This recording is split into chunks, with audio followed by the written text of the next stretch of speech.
Hello students, कैसे हैं आप सब लोग? अच्छे हैं, बहुत अच्छी बात है स्टूडेंट्स। तो जैसे कि स्टूडेंट्स हम लोगों ने लास्ट लेक्चर में क्या देखा था? हम लोगों ने लास्ट लेक्चर में देखा था कि what is life process, what is nutrition, what is nutrients and how many type of nutrition, है ना, मोड ऑफ न्यूट्रिशन देखा था। 2 टाइप्स के होते हैं, एक होता है हमारा ऑटोट्रॉपिक, एक होता है हमारा हेटेरोट्रॉपिक न्यूट्रिशन। स्टूडेंट्स हम लोगों ने ऑटोट्रॉपिक न्यूट्रिशन में फोटोसिंथेसिस की प्रोसेस को देखा था, लेकिन हमने उसे एक्सप्लेन नहीं किया था, जो कि हम आज करने वाले हैं ना स्टूडेंट्स। और हमने देखा था हेटेरोट्रॉपिक न्यूट्रिशन में उसके टाइप्स, लेकिन आगे चल के हम उसके टाइप्स को भी डिस्क्राइब करेंगे, पर इससे पहले हम डिस्क्राइब करेंगे हमारा ऑटोट्रॉपिक न्यूट्रिशन में फोटोसिंथेसिस। तो students, what is photosynthesis? Photosynthesis होता क्या है? एक ऐसी प्रोसेस है स्टूडेंट्स जिसके अंदर प्लांट्स अपना खाना खुद प्रिपेयर करते हैं। It is a process in which plants prepare their own food. और ये एक प्रोसेस है, ठीक है ना बच्चों? क्या है ये? एक प्रोसेस है। फोटोसिंथेसिस मेनली 2 टाइप के रिएक्शन पे डिपेंड करती है। एक होता है हमारा लाइट रिएक्शन, एक होता है हमारा डार्क रिएक्शन स्टूडेंट्स, ठीक है। तो फोटोसिंथेसिस की प्रोसेस आगे कैसे बढ़ती है, क्या क्या चीज़ें हमें ज़रूरी होती है, इसकी इक्वेशन क्या होती है, कैसे हमारा खाना बनता है, तो हम यहाँ देखते हैं, है ना। फर्स्ट ऑफ ऑल स्टूडेंट्स, हमें कुछ भी चीज़ या कोई भी प्रोसेस को रन अप करने के लिए कुछ रॉ मटेरियल्स की ज़रूरत पड़ती है। क्या पड़ती है? रॉ मटेरियल्स की ज़रूरत। जैसे कि फोटोसिंथेसिस के लिए जो हमें रॉ मटेरियल्स लगेंगे ना स्टूडेंट्स, वो होते हैं हमारे फर्स्ट क्या होता है हमारा बच्चों? सनलाइट। क्या होता है? सनलाइट। सनलाइट क्यों? क्योंकि विदाउट सनलाइट फोटोसिंथेसिस की प्रोसेस नहीं हो सकती है। बिना सनलाइट के फोटोसिंथेसिस की प्रोसेस नहीं होगी। Second thing students, second thing is that हमें चाहिए वाटर। क्या चाहिए स्टूडेंट्स? वाटर।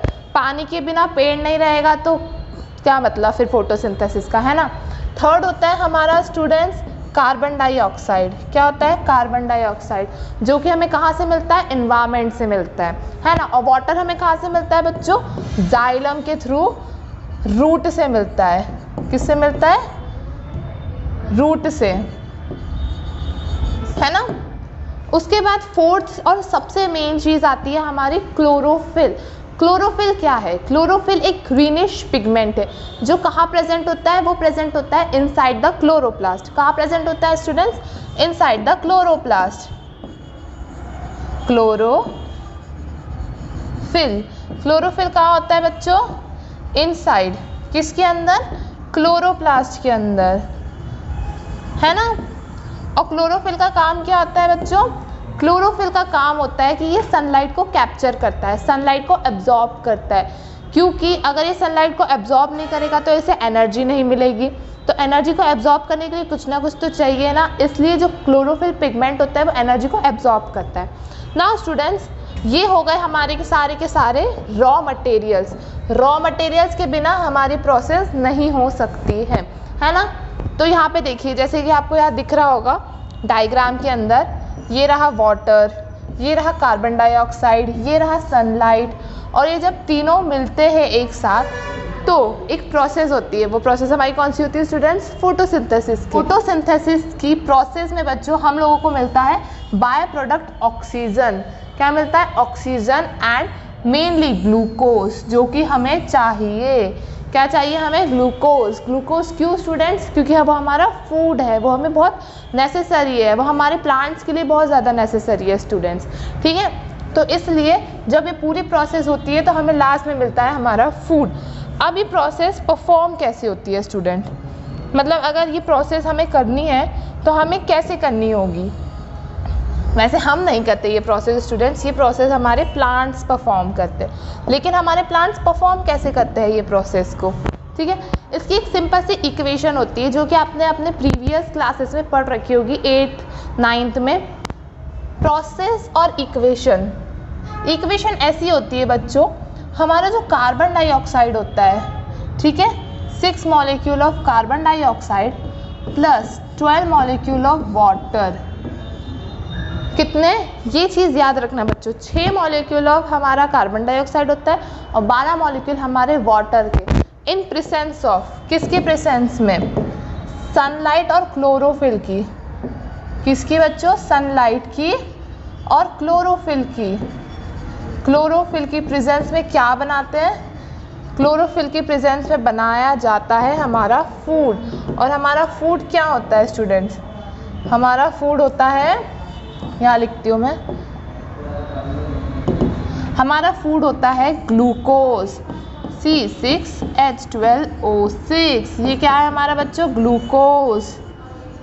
ठीक है, उसके बाद हमें मिलता है ऑक्सीजन, 6 मॉलिक्यूल ऑफ ऑक्सीजन। और एज अ बाय प्रोडक्ट हमें वाटर भी मिलता है। क्या मिलता है बच्चों? एज अ बाय प्रोडक्ट हमें मिलता है वाटर। ठीक है ना? यहाँ तक किसी को कोई कंफ्यूजन तो नहीं है ना बच्चों इक्वेशन में? ये इक्वेशन बहुत इजी है कि 6 molecules of carbon dioxide low, 12 molecule of water low, in presence of sunlight and chlorophyll के अंदर ये प्रोसेस जैसे ही परफॉर्म होती है तो बनता है हमारा फूड, है ना? फूड किसके कैसे बनता है? फूड हमारा कौन से फॉर्म में बनता है? ग्लूकोज के फॉर्म में बनता है, ग्लूकोज के। लेकिन ये ग्लूकोज के फॉर्म में स्टोर नहीं होता है किड्स, ये स्टोर होता है स्टार्च के फॉर्म में। अब इसकी स्टेप्स क्या होती है बनने की? अब हम देखते हैं इसकी स्टेप्स, है ना? फटाफट स्टेप्स देख लेते हैं यहाँ पे स्टूडेंट्स।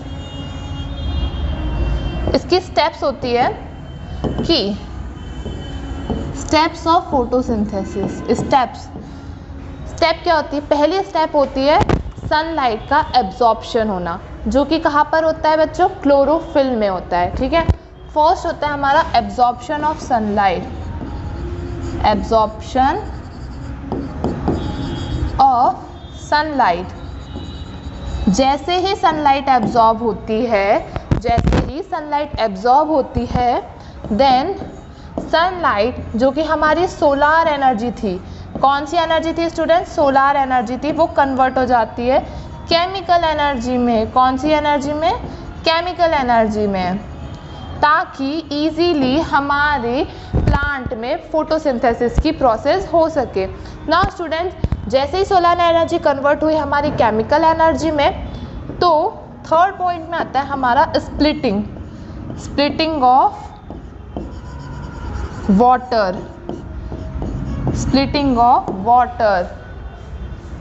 क्या होता है स्टूडेंट? Splitting of water. क्योंकि जैसे ही ये टूटता है, यानी कि जैसे ही वाटर हाइड्रोजन और ऑक्सीजन में कन्वर्ट होता है ना, तो जो ऑक्सीजन है वो जाके किसको रिड्यूस करेगा? कार्बन डाइऑक्साइड को। ओके, जो यहाँ पे हमारा ऑक्सीजन है, oxygen reduce carbon dioxide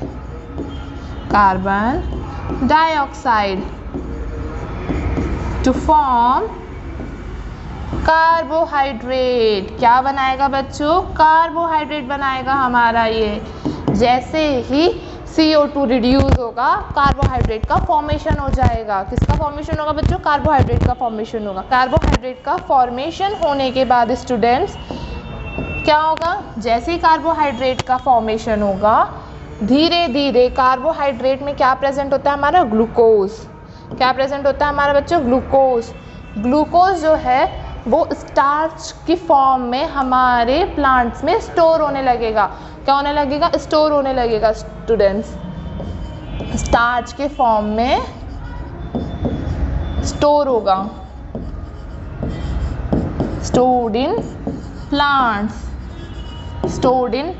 starch की फॉर्म में प्लांट्स में स्टोर हो जाएगा, क्योंकि हमारे प्लांट्स का स्टोर्ड मटेरियल या स्टोर्ड फूड क्या होता है बच्चों? स्टार्च होता है ना।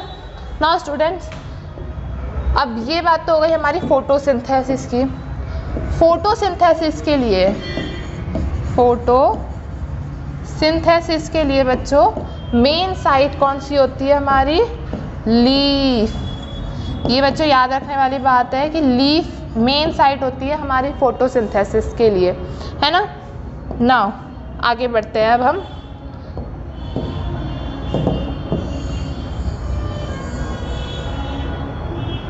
फोटोसिंथेसिस में यहाँ किसी को कोई कंफ्यूजन तो नहीं है ना स्टूडेंट्स? बहुत इजी वे में मैंने आप लोगों को समझाया है कि फोटोसिंथेसिस की प्रोसेस होती कैसे है। और हमारी इन्वायरमेंट के लिए फोटोसिंथेसिस की प्रोसेस बहुत ज़रूरी है, क्योंकि जब तक प्लांट्स को उनका न्यूट्रिशन नहीं मिलेगा तो हमें हमारा न्यूट्रिशन नहीं मिल पाएगा, क्योंकि हम प्लांट्स पे डिपेंड करते हैं। तो प्लांट्स को भी अपना न्यूट्रिशन बनाना पड़ेगा ना, इसलिए फोटोसिंथेसिस की प्रोसेस बहुत ज़्यादा इम्पॉर्टेंट होती है। और एक बात और बच्चों, जो जाइलम से जो वाटर जाता है हमारे लीव्स तक, उस वाटर को कहते हैं हम लोग कैपिलरी वाटर। कौन सा वाटर कहते हैं बच्चों? Capillary water. ठीक है, ये हमारे पॉइंट्स में है, ये हमारे नोट में है, कैपिलरी वाटर। जो वाटर सॉइल से होता हुआ, रूट्स में होता हुआ हमारे लीव्स तक जाता है, उस वाटर को हम कहते हैं capillary water. Okay students, now आगे बढ़ते हैं अब हम। ठीक है, अब हम पढ़ेंगे, ये तो हो गई हमारा फोटोसिंथेसिस। अब हम पढ़ते हैं स्टोमेटा। ठीक है, स्टोमेटा क्यों पढ़ेंगे स्टूडेंट्स? क्योंकि जो फोटोसिंथेसिस की प्रोसेस होती है, मैंने आपको पहले भी बताया था कि 2 स्टेप्स में होती है। एक होता है हमारा लाइट रिएक्शन, एक होता है हमारा डार्क रिएक्शन। तो ये जितनी प्रोसेस थी ये सारी की सारी लाइट रिएक्शन में थी। किसकी क्यों थी? क्योंकि ये सनलाइट की प्रेजेंस में हो रही थी। लेकिन हमारे प्लांट्स में एक और रिएक्शन होती है जिसे हम डार्क रिएक्शन कहते हैं, वो सनलाइट की प्रेजेंस में नहीं होती है स्टूडेंट्स। ओके, जैसे कि opening and closing of stomata. Students, opening and closing of stomata क्या है? और पहली बात तो स्टोमेटा क्या होता है स्टूडेंट्स? स्टोमेटा एक छोटे छोटे स्पोर्स होते हैं, टाइनी स्पोर्स होते हैं, जो कि लीव्स की एपिडर्मिस में प्रेजेंट होते हैं। क्यों प्रेजेंट होते हैं? क्योंकि स्टोमेटा के मेनली 2 फंक्शंस होते हैं। First, exchange of gases like O2 and CO2, and second is that कि वो बहुत सारा वाटर लॉस करता है। क्यों करता है? क्योंकि जब एक्सचेंज होता है गैसेस का, तो वहाँ पे लीव्स में वाटर भी प्रेजेंट होता है। तो जब एक्सचेंज होगा गैसेस का, जब वो ओपन होगा, तो वो बहुत सारा वाटर भी क्या कर देगा? इवेपरेट कर देगा। क्या कर देगा स्टूडेंट्स? इवेपरेट कर देगा। और वाटर लॉस की प्रोसेस को कहते हैं स्टूडेंट्स ट्रांसपीरेशन। ओके, तो अब हम यहाँ देखते हैं कि क्लोजिंग या ओपनिंग ऑफ स्टोमेटा होता कैसा है और कैसे होता है स्टोमेटा ओपन और क्लोज। स्टोमेटा के अंदर प्रेजेंट होते हैं गार्ड सेल्स। गार्ड सेल्स क्यों? क्योंकि स्टोमेटा की ओपनिंग एंड क्लोजिंग डिपेंड करती है टर्जिडिटी ऑफ गार्ड सेल्स पे। ठीक है, जैसे कि आप यहाँ देख सकते हैं, ये छोटे छोटे जो सेल्स दिख रहे हैं ना आपको बच्चों, ये तो हमारा पूरा स्टोमेटा हो गया। ठीक है, स्टोमेटा के अंदर जो आपको छोटे छोटे सेल्स दिख रहे हैं ना, ये होता है हमारा, क्या होता है? हमारे गार्ड सेल होते हैं स्टूडेंट्स। तो गार्ड सेल क्या करते हैं? जब गार्ड सेल क्या करते हैं? गार्ड सेल जब बहुत सारा पानी पी लेते हैं, यानी कि जब उनके पास बहुत सारा पानी होता है ना, तो वो इनटेक करते हैं पानी का, और जब वो पानी का इनटेक करते हैं तब वो स्वेलअप हो जाते हैं। स्वेलअप क्या हो जाते हैं? मतलब कि वो फूल जाते हैं। और जैसे ही वो फूलते हैं तो जो स्टोमेटा का बीच का सरफेस होता है, जो स्टोमेटा का बीच का सरफेस होता है ना, वो ओपन हो जाता है। क्या हो जाता है? ओपन हो जाता है। तो जब गार्ड सेल के पास बहुत सारा पानी होता है, जब गार्ड सेल बहुत सारा पानी इनटेक कर लेते हैं, तो उस कंडीशन को कहते हैं, पहले तो वो स्वेलअप हो जाता है। स्वेलअप यानी कि वो फूल जाता है, और जब वो फूल जाता है तो उस कंडीशन को कहते हैं बच्चों ओपनिंग ऑफ स्टोमेटा। क्या कहते हैं? Opening of stomata. तो इस कंडीशन को कहते हैं बच्चों ओपनिंग ऑफ स्टोमेटा। इसी तरह क्लोजिंग ऑफ स्टोमेटा कैसा होता है बच्चों? जब जो हमारे गार्ड सेल है, जब उनके पास जब पानी बहुत सारा है, अभी तो उनके पास बहुत सारा पानी है, हमारे गार्ड सेल के पास बहुत सारा पानी है, जब उनके पास बहुत सारा पानी होता है तो वो फूल जाते हैं। लेकिन जब हमारा एक्सचेंज ऑफ गैसेस होता है, तो उस दौरान जब वो स्टोमेटल ओपन होता है, यानी कि स्टोमेटा ओपन होता है, तो उस टाइम पे जो पानी प्रेजेंट होता है, ठीक है, गार्ड सेल में जो पानी प्रेजेंट होता है ना, वो इवेपरेट हो जाता है। क्या होता है बच्चों? इवेपरेट हो जाता है। इवेपरेट होने के बाद जो हमारा स्टोमेटा है या जो हमारे गार्ड सेल है, वो क्या हो जाते हैं? श्रंक हो जाते हैं। श्रंक यानी कि वो एकदम सूख जाते हैं।